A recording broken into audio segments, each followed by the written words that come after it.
কিশোরগঞ্জের ঐতিহ্যবাহী পাগলা মসজিদে ১৩টি লোহার দানবাক্স খুলে ৬ মাসে মিলেছে ৪৩ বস্তা টাকা। এখন চলছে গণনার কাজ। ৪৩টি বস্তায় ভরে টাকা নেওয়া হয় ওই মসজিদের দোতলায়। মাদ্রাসার প্রায় ৩০০ ছাত্র, ১০ জন শিক্ষক ও রূপালী ব্যাংকের ১৩০ জন কর্মকর্তা গণনার কাজ করছেন। টাকা ছাড়াও স্বর্ণ, রূপার গয়না এবং বিভিন্ন দেশের মুদ্রা পাওয়া গেছে দানসিন্ধুকে। নিরাপত্তায় রয়েছে পুলিশ, আনসার ও অন্যান্য আইনশৃঙ্খলা বাহিনীর সদস্য। গত বছরের ২৭ ডিসেম্বর এই মসজিদের দানবাক্সে ৩ মাস ২৭ দিনে পাওয়া গিয়েছিল ৩৫ বস্তা টাকা।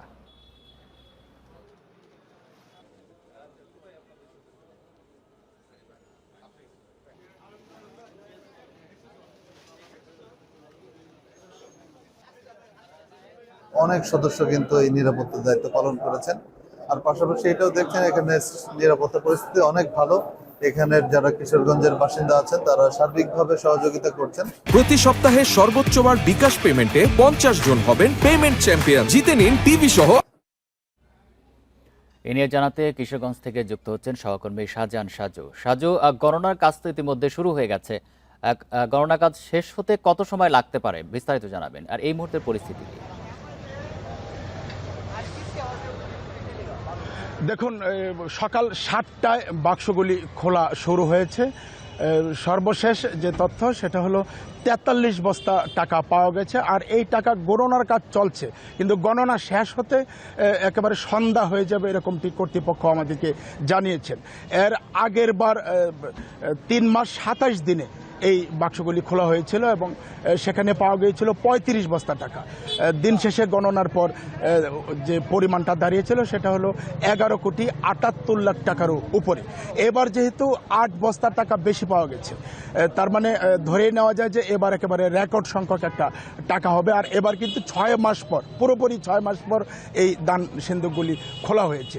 সকাল 7টায় একেবারে মসজিদ কমিটির যে সভাপতি, জেলা প্রশাসক সুহানা নাসরিন এবং পুলিশের যে ঊর্ধ্বতন কর্মকর্তারা জেলার, সবার উপস্থিতিতেই এই দান সিন্ধুকগুলি খোলা হয়েছে এবং গণনার কাজেও পুলিশ, আনসার এবং র্যাবের সদস্যরা পাহারায় আছেন।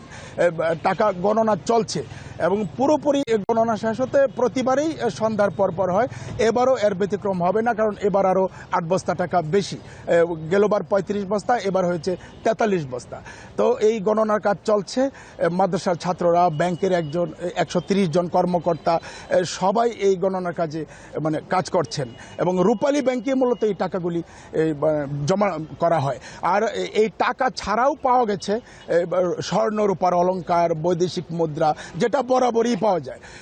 এই টাকার স্বর্ণ, রূপার অলংকার এবং বৈদেশিক মুদ্রার যে হিসেব, এটা আমরা পাই না। আমরা শুধুমাত্র টাকার হিসেবটা সর্বশেষ পাই। এছাড়াও পাগলা মসজিদের আরও আয় আছে। আমি যদি আপনাকে বলি যে প্রতিদিনই গরু, ছাগল, হাঁস, মুরগি, বিভিন্ন সামগ্রী যে দান করে, এটা প্রতিদিনই নিলাম হয় এবং এই টাকাটাও ব্যাংকে জমা হয়। তবে এটার পরিমাণ কত, এটা আসলে আমরা জানতে পারি না। এখন আপাতত এই মসজিদের অ্যাকাউন্টে 100 কোটি টাকার উপরে জমা হয়েছে, এতটুকু আমরা জানি। এবার যদি হয় তাহলে সেটা আরও বেড়ে যাবে অঙ্কটা। সব মিলিয়ে এখন গণনা চলছে, অপেক্ষা করতে হবে সর্বশেষ গণনার। সন্ধ্যা পর্যন্ত অবশ্যই সর্বশেষ আমরা জানাতে পারবো কত টাকা আজ হলো, তবে রেকর্ড হবে এটা ফাইনাল। এই ছিল কিশোরগঞ্জের পাগলা মসজিদ থেকে আমার কাছে সবশেষ। কিশোরগঞ্জ থেকে জানাচ্ছেন সহকর্মী শাহজাহান সাজু।